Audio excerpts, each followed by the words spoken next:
Bem-vindos de volta. Nessa terceira parte, nós vamos continuar editando o arquivo de dados para finalizar e poder rodar a avaliação genética. Então, nós vamos também predizer valores genéticos. Vamos dividir esses valores genéticos por 2 para obter as PTAs. E também vamos mostrar as acurácias para esses valores genéticos preditos. Eu vou verificar se tem mais alguns problemas aqui antes de rodar e antes de enviar para vocês poderem rodar esse arquivo também. Outra coisa que eu acho interessante comentar aqui, dentro dessa composição, é que dá sim para a gente brincar aqui e tentar ver se vai colocar elas como covariável, alguma coisa, mas existem outras formas de eu analisar ela também. Eu poderia tentar colocar como parte aleatória a composição genética, poderia tentar buscar uma solução assim, mas o mais comum que a gente vê sendo utilizado é, às vezes, só ter, não ter CCRD, e você ter só holandês e GIR. E aí você ter grupos que representem a composição, tipo o grupo H, que é holandês puro, o grupo G, que é GIR puro. Eu poderia ter o grupo meio sangue, eu poderia chamar ele de M, que eu estou falando, chamando de meio sangue entre aspas aqui, é o animal que tem composição genética 50% de 50% holandês. Geralmente o holandês é referido primeiro, geralmente na prática os taurinos são referidos primeiro, embora na teoria o que você deveria fazer é referir primeiro ao que tem maior composição genética. Então o meio sangue, entre aspas, não importaria, porque você tem 50% de composição genética cada um, mas na prática a maioria das pessoas e associações busca falar primeiro a composição genética do taurino. Então, isso é até interessante. Por quê? Porque se eu chamasse de 1/4, a maioria das pessoas já entenderia que ele vai ser 1/4 de holandês, 3/4 de GIR, porque se usa, a maioria das associações usa a composição do holandês primeiro. Na regra da teoria, quando você aprende, antigamente era para ser o seguinte, seria 3/4 GH e não 1/4 HG.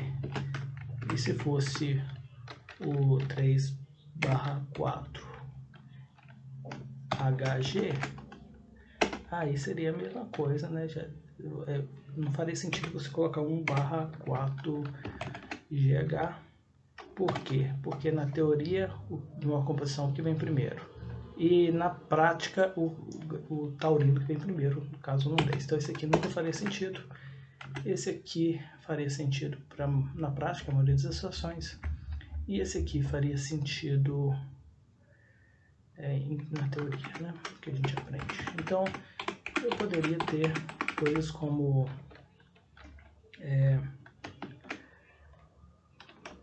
H3G1. Poderia me falar que era 3/4, né? 3 mais 1/4, 3/4. Eu poderia usar isso para representação aqui, embora não seja uma representação oficial, só para mim não esquecer, né? Aí, como eu uso classes, dependendo do número de composições genéticas que eu tivesse, eu poderia ter o quê? Muita perda de graus de liberdade. Então essa é uma estratégia que pode se tornar ruim. Por que ela pode se tornar ruim? Porque eu posso ter uma composição aqui, por exemplo, sei lá, um 7/8 HG pode ser até comum na maioria das fazendas, mas talvez um 7/8, 7/8 GH já não é tão fácil de se encontrar, né? Então, mesmo que você quisesse pôr, sei lá, 1/8 HG, que é a nomenclatura em teoria errada, mas que seria muito usado pelas associações, talvez ficaria até mais fácil de você anotar, porque você não precisaria do HG, se você lembrasse que o H sempre está vindo antes do G, né? Então, o problema é que eu poderia ter muito poucas vacas, e aí eu teria muito poucas repetições por algumas classes. Então, analisar como se fosse um efeito fixo classificatório tem as suas desvantagens também.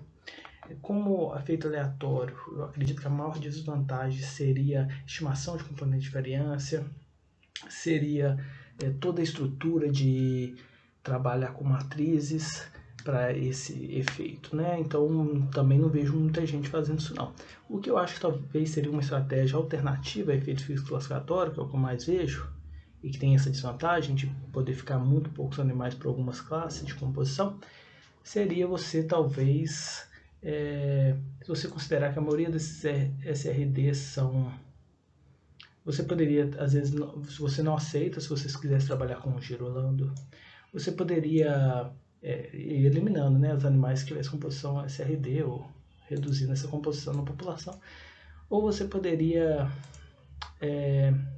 se você já não tem um rigor muito grande, sua análise seria mais para a produção da sua própria propriedade, você não quer vender animal registrado, não está buscando por isso, almejando isso, então, muito provavelmente, você, esse SRD, a maioria vai ser zebu, né? Então, uma possibilidade seria você ignorar isso aqui e trabalhar com, como se fosse uma covariável a composição, o que tem holandês. Então, eu vou fingir que isso fosse certo. Não é certo, tá? Não é totalmente certo, mas para facilitar a nossa análise, porque a gente vai gastar um grau de liberdade só, e para mostrar para vocês como que roda, que é esse o nosso objetivo aqui, você saber e você ir formando também esse raciocínio crítico, igual eu estou criticando exatamente o que eu estou fazendo, né? Então é importante a gente sempre se criticar, para a gente poder crescer e aprender mais. Então eu vou rodar dessa forma, como se fosse a composição genética. Então o que é zero seria, vamos supor que fosse tudo gir ou zebu, né? Porque zebus são mais próximos entre si do que vão ser de uma raça que seja taurina. Então eu escolhi analisar dessa forma e considerar que vai funcionar. Como são dados inventados, eu fiz algumas coisas aqui erradas que não se podem fazer simplesmente para ficar mais próximo do que se encontra nesses animais, né? Então eu fiz uma transformação linear na produção de leite acumulada para reduzir a dispersão dos valores inventados, né? Então não tem mérito para pesquisa, não tem mérito para extensão, para aplicação, é só para aprendizado, tá? Então essa transformação, esses dados que eu vou enviar, eles só servem para o seu estudo, para o seu aprendizado. Outra coisa que eu vou fazer aqui, e que você tem que saber que ele é só para o seu aprendizado, é que eu vou criar um arquivo de pedigree, mas eu vou pegar o pedigree dos próprios dados. Qual que é o problema disso? Então eu criei aqui um arquivo de pedigree. Eu vou fazer o que? Arquivo. Primeiro eu vou salvar normal para não perder. Aí eu vou salvar como. E vou chamar de ped. E eu vou salvar ele como PRN. Aí eu vou clicar aqui em salvar. Ok. Aí eu vou fechar aqui, ó. Para mim não... posso fechar esse Excel para mim não confundir e continuar trabalhando no que o Excel está trabalhando dentro do PRN agora. Então ele só salva a aba que eu estava aberto na hora que eu fiz esse salvamento, porque não é o formato XLS X que salva abas, é o PRN. Então antes eu vou fechar, depois eu volto a abrir o Excel de novo. Mas antes de eu fechar, vou mostrar aqui o que tem no nosso pedigree, qual é o problema dele. Tem animal, pai e mãe. Ok. Então tá certo. Não. Por quê? Quando eu faço um pedigree pegando a informação do banco de dados, eu tenho um problema gravíssimo. Eu tenho aqui a vaca, por exemplo, o pai e a mãe. Se nasce, por exemplo, em vez de uma vaca, animal, nasce um macho. Então eu uso esse macho depois como pai de uma outra vaca. Então aqui uma vaca e aqui nasceu um macho que vai ser pai em outro momento de uma outra vaca com uma outra vaca que veio antes e que é a mãe, né? Então qual que é o grande problema disso? Que no banco de dados não aparece esse macho, porque o macho não produz leite. Então eu não teria conexão desse pai e dessa mãe, por exemplo, que tiveram esse macho que agora é pai junto com essa fêmea de uma vaca que vai produzir. Então a produção dessa vaca aqui, ó, estaria conectada com se eu tenho quem que é o pai e quem é a mãe dela, estaria conectada com as minhas irmãs, irmã completa se tivesse, né? Agora, a avó aqui não teria conexão com a neta, porque esse machinho aqui, ó, não entrou no registro de pedigree as informações dele. Então não vale, né? Então eu vou usar aqui, ó, e quando vocês fizerem a análise, vocês lembrem que eu preciso no meu banco de dados manter também um outro arquivo chamado do arquivo de pedigree. E nesse arquivo de pedigree pode acontecer o que for com o indivíduo. Ele pode ser macho, não tem informação de fenótipo, pode ser uma fêmea que perdeu os dados e vocês preferiram excluir os dados. Então ela pode ser excluída do arquivo de dados, mas do arquivo de pedigree não, porque senão você passa a perder as conexões entre indivíduos, né? Então tem primos perdendo avós. Então por isso que eu vou fazer aqui e estou explicando por que eu estou fazendo errado. Por quê? Para só rodar porque são dados inventados, não tudo aqui é fictício, não é um arquivo original. Se fosse original, você teria que ter também um arquivo de pedigree, e o arquivo de pedigree ele não pode depender do que você aceitou ou não dentro do seu arquivo de dados, do que tem ou não fenótipo. Tem que ser para todas as conexões de parentesco possíveis. Criei também uma aba chamada legenda. Eu vou copiar aqui, ó. Eu vou colar transposto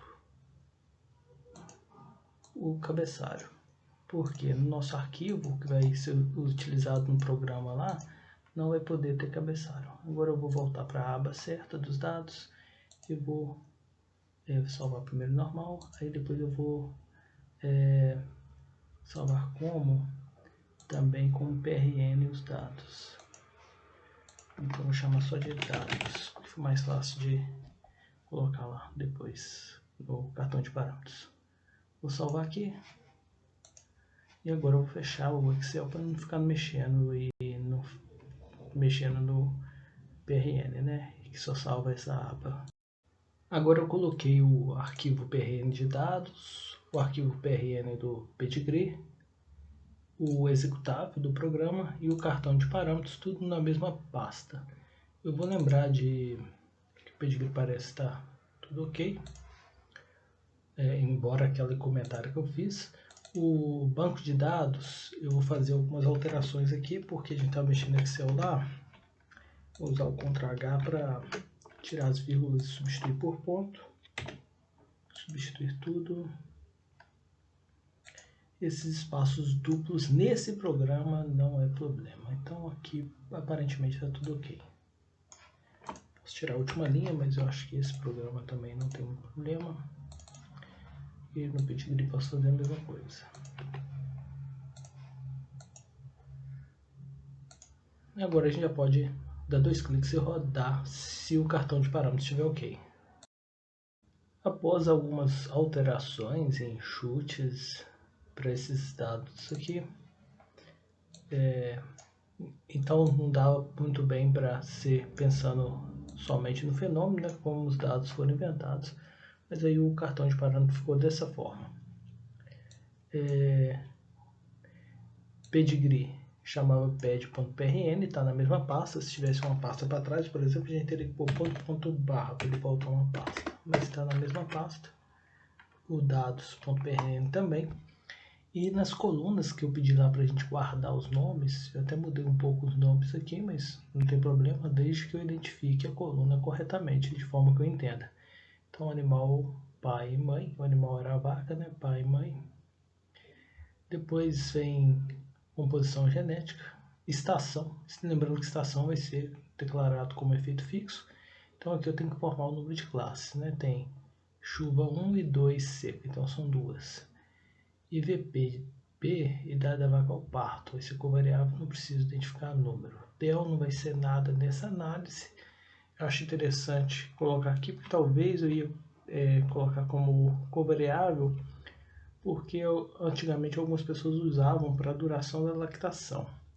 Mas como não é muito real os dados até onde a gente tem a última medição da lactação, então eu preferi não considerar. E a gente fez uma correçãozinha lá também, mais ou menos, né? Mas fizemos.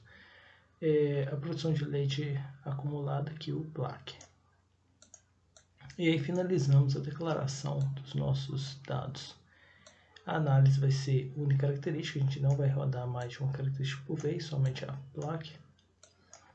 E o nosso modelo vai ter o efeito aleatório, o random, chamado animal, e a gente vai utilizar para esse efeito a matriz de parentesco. Então vai pedir para ele calcular a inversa da NRM. Fix vai ser qual? O efeito fixo classificatório era estação. Então tá aqui, ó, estação. Covariável vai ter a composição genética e o IVPP. Então COV e COV. Todos os dois a gente pôs como linear. Não fizemos testes, não. Na aula passada a gente já tinha feito teste em programa de análise estatística.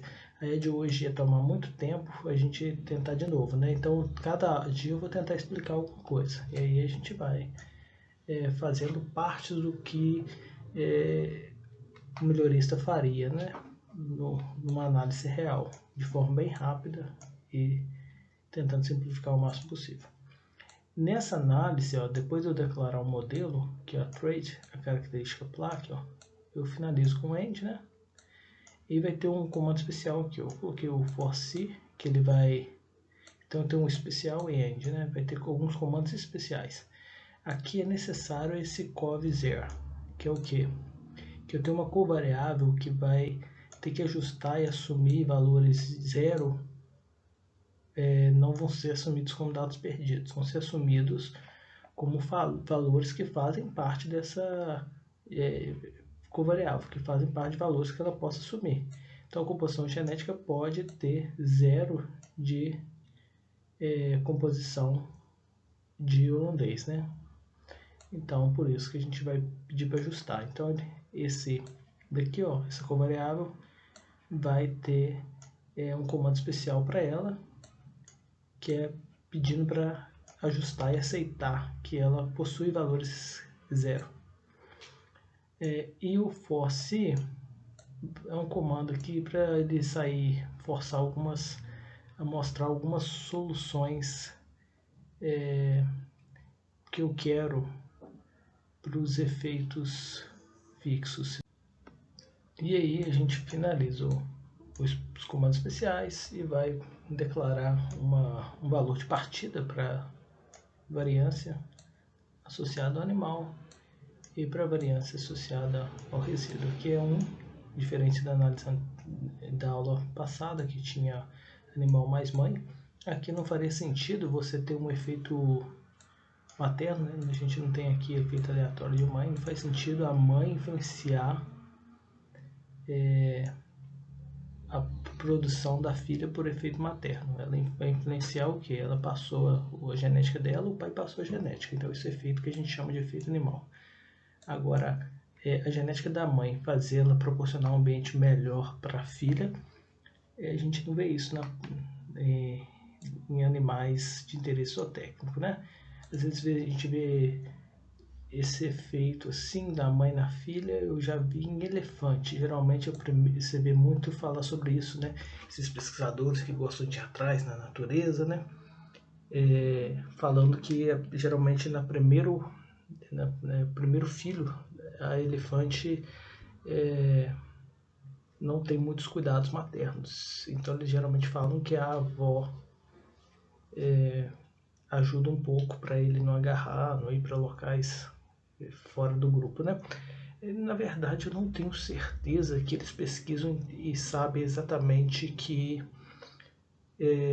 é a avó. Poderia ser uma outra fêmea mais experiente do grupo ajudando. Primatas também têm o costume de...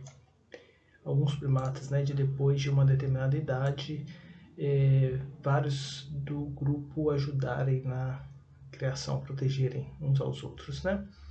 Então, não necessariamente a mãe, talvez seja, eles pesquisaram, ou talvez só para comodidade, para ficar mais bonito para nós, público leigo que quer assistir sobre preservação, né? Eles falam que seja a avó, porque aí fica mais bonita. Eu não tenho certeza se é. Agora, então você não teria efeito tão distante. O efeito materno que a gente vê na zootecnia só ali até o desmame, né? Influenciando o nascimento e desmame, principalmente desmame, muitas vezes nem o nascimento, com questão de ambiente uterino. E efeito paterno que a gente vê na natureza é cavalo marinho, algumas espécies de peixe, pinguim, né? Que seria raros os casos em que o pai é que ajuda no desenvolvimento do filhote. Então não tem nada a ver a produção de leite com o ambiente de criação proporcionado lá pela mãe dessa vaca que já está aí com 2 anos ou mais, né? Então temos aqui os valores de efeito genético aditivo e o resíduo, né? Valores de partida para eles são altos, muito altos, né, em comparação ao anterior. É porque a gente pegou a produção de leite acumulada e também esses dados são inventados. Então eu vou salvar, fechar e vou dar 2 cliques aqui para rodar. Né? Ó, rodou bem rápido, né? Então a gente pode buscar Sum Estimates aqui, ó.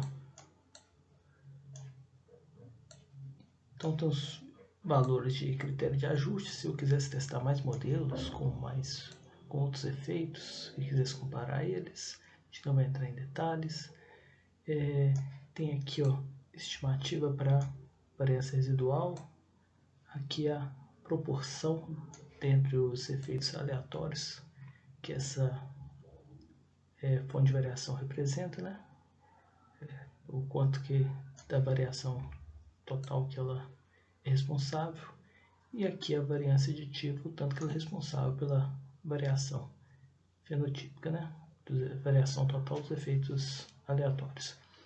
Então, a gente tem uma herdabilidade de quase 30%.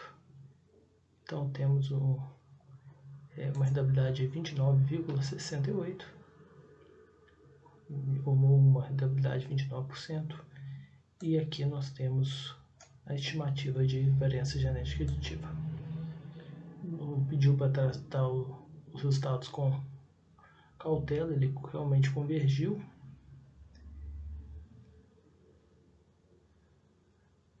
Mas ele dá algumas ressalvas aqui, mas em relação ao, como a gente falou, né, os dados são inventados. E aqui a estimativa da variância fenotípica, que se a gente somar a aditiva com a residual, vai dar ela, nesse caso, apenas pelo fato que esse modelo só tem esses 2 efeitos aleatórios, né?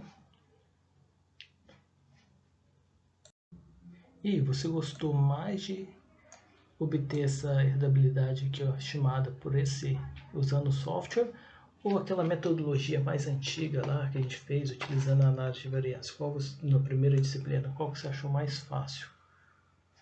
Então eu vou fechar aqui, ó, vou ver outros arquivos. Eu acho que o mais importante que a gente tem aqui é esse aqui, que é o RN Solution, né? Ele vai dar soluções para os efeitos genéticos, valores genéticos preditos, né? Então, diferente da análise da aula anterior, aqui só tem trait 1, não tem característica 2, que lá não era uma outra característica analisada, era o efeito genético materno, né? Então aqui ele só tem solução para o efeito genético aditivo.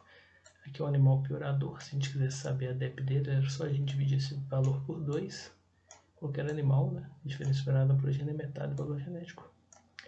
Aqui ele dá uma estimativa de erro, e aqui ele dá uma medida de acurácia dessa informação, vai variar de 0 até 1, né? Ou 0 a 100%, mas aqui está em 0 até 1. Então, quanto mais próximo de 1, maior a certeza que a gente tem desse valor. Então, a gente tem aqui, ó, nesses primeiros aqui, ó, que coincidiram com números que estavam associados ao reprodutor, a gente vai ter maior, e à medida que a gente vai descendo, já era esperado valores menores, porque o reprodutor geralmente ele vai ter o que? Um maior número de filhas. Uma outra característica que alguns outros podem não ter tido tantas filhas, né? Outra coisa que influencia a acurácia, mas de toda a população como um todo, é a herdabilidade da característica, né? Quanto maior vai ser a acurácia na predição do valor genético. Mas quando a herdabilidade não é altíssima, o que vai ajudar bastante é o número de filhos com informação. Aqui na última coluna tem a endogamia, né? Inbreeding. Eu acredito que vai ser tudo 0, porque tem um aqui, né? É 25. Esse caso aqui, ó, é o único possível nesse arquivo de dados, porque como a gente fez aquele 25, ó, tem mais algum diferente de 25? Ó, tem um aqui, ó, 12,5. Eu não consegui pensar nesse aqui não, mas no 25 eu já te explico agora o que é. Como a gente não pegou informação, só pegou informação das fêmeas para pôr no pedigree, então a gente não teria, por exemplo, uma conexão de um avô pelo pai e pela mãe ao mesmo tempo, né? Que fossem meus irmãos, né? Então a gente pode ter alguns casos aqui de 0,25, que seria um caso de pai com filha, que isso é terrível, ou alguém que deixa o reprodutor lá e ele acasala com as próprias filhas, isso é terrível para problema de endogamia, problema do rebanho. Não faz sentido nenhum a pessoa não ter um zootecnista que controle isso, né? Mas acontece. Esse 12,5 eu consigo pensar que pode ser um avô com a neta, então ainda ter essa informação porque é um avô materno, já que as mães podiam fazer essa ligação, os pais não tinham como fazer essa ligação.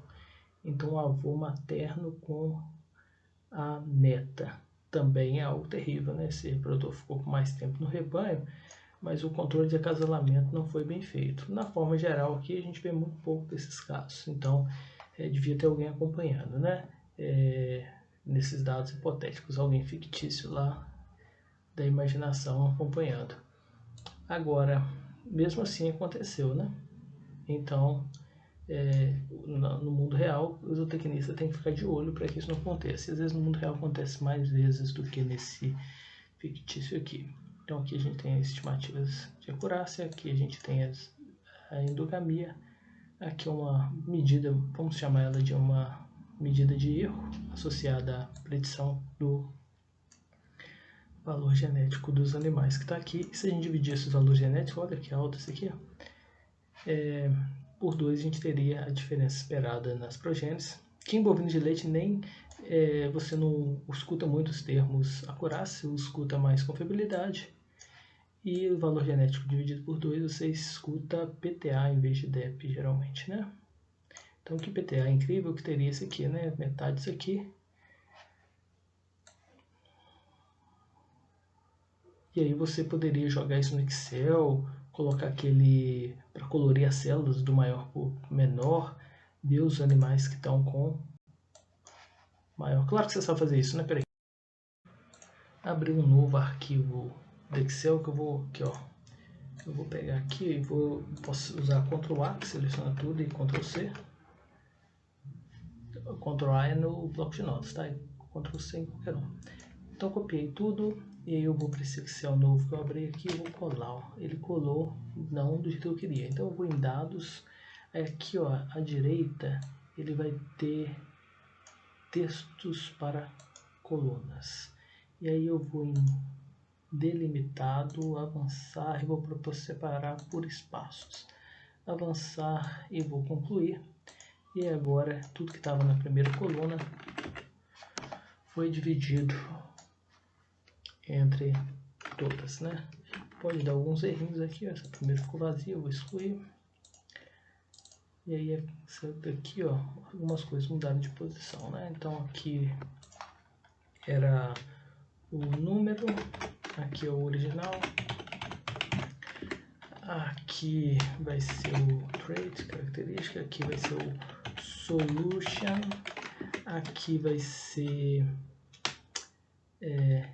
standard erro, medida de erro padrão associada à estimativa, aqui vai ser a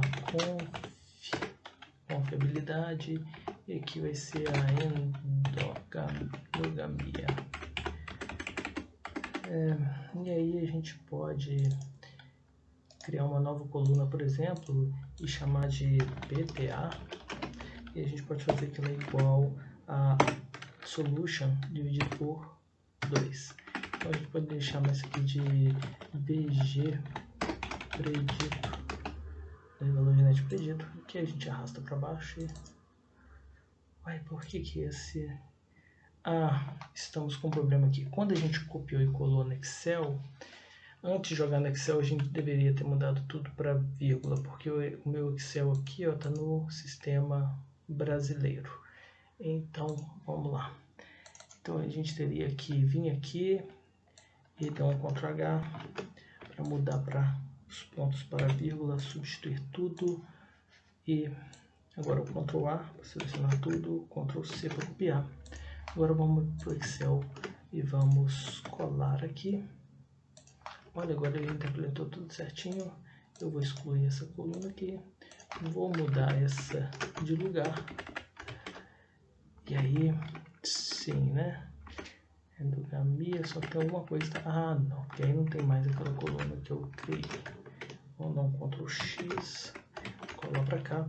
E agora, vamos colocar aqui, ó, aqui nos valores genéticos preditos, eu quero que tenha 4 casas. No erro e na confiabilidade, na endogamia, eu também vou pôr 4 casas. E aqui na PTA também poderia pôr dividido por 2. E aí temos a PTA. Aí a gente poderia pedir aqui, ó, para colorir, ó, o mais baixo ficando com vermelho e o mais alto com verde. Então é só vir em formatação condicional, escala de cor e escolher a primeira opção. Então, aqui, ó, esse é alto, ó. O vermelho, ó, esse é baixo. Então tem alguns que são melhoradores e outros que são pioradores, ó. Né? Se a gente usasse, fosse essa fêmea ou pensar fêmea, você não pode descartar tudo, mas se a gente tivesse machos aqui também nessa análise, a gente já saberia quais machos são melhoradores e quais são pioradores, né? Então no início a gente tem bastante machos, né? Olha só, esse touro 57 aqui, ó, é um touro melhorador, né? Então podemos continuar buscando aqui, ó, uma vaca com boa PTA, outra, né? Então também fêmeas, né, para se tiver interesse em transferência de embrião, aí aumenta o impacto na seleção de fêmeas no rebanho, né, por causa de aproveitar e conseguir um número maior de filhas. Então nos divertimos bastante, tem muito mais coisas que a gente poderia fazer me divertindo, vocês podem ir brincando aí com esses dados. Por hoje é só, muito obrigado, até a próxima.